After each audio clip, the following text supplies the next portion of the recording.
G'day, how are you today? It's Glenn here at Guitar Practice Hub. But where's my guitar?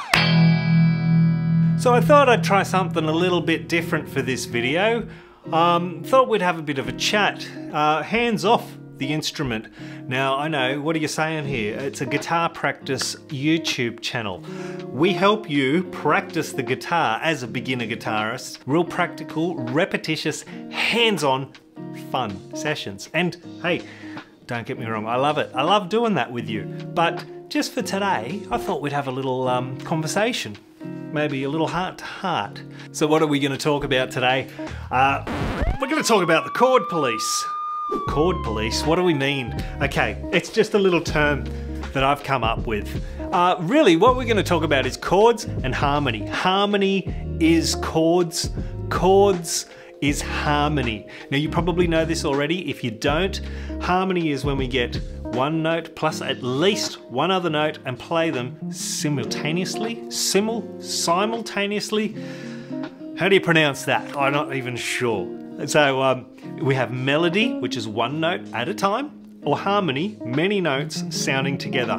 Chords and harmony. You all know chord progressions in songs where we play a particular chord, followed by another chord, followed by another chord, and we cycle through in patterns. For our chord progressions, these lay sort of movement through different sections, verses, chorus, intros, bridges, interludes, things like that. And we get a foundation of movement, of harmony as we go through there. You start off on the guitar, as I did when I started learning many years ago. I started learning my open chords, C major, E minor, A minor, D minor, A major, E major, all of these chords, and we'd play a different shape. Then I started learning ones that were like, oh, this one's called a D7, that's a G7, things like this. I didn't really have an understanding at the time what it meant by having those numbers, like 7 in the name of a chord. But that's cool. You get to learn that more and more as you go. You might already know about our 7th chords, chord theory, chord construction, and the like.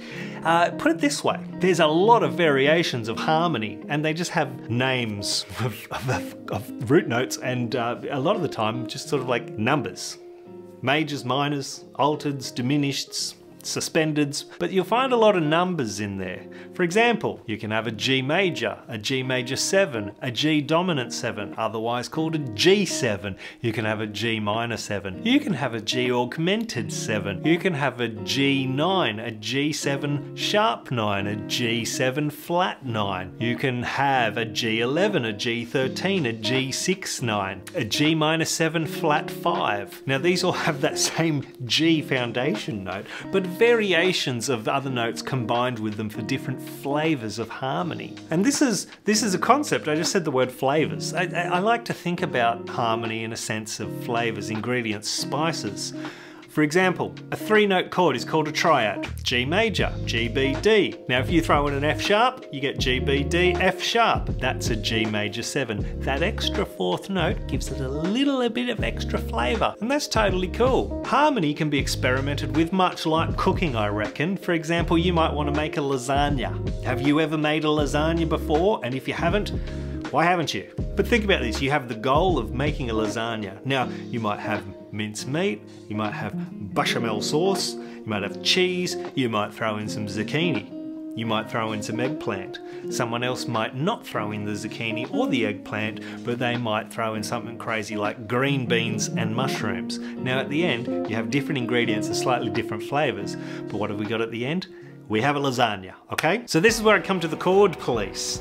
And as I've seen here on YouTube, sometimes you might suggest playing a certain chord in place of another chord.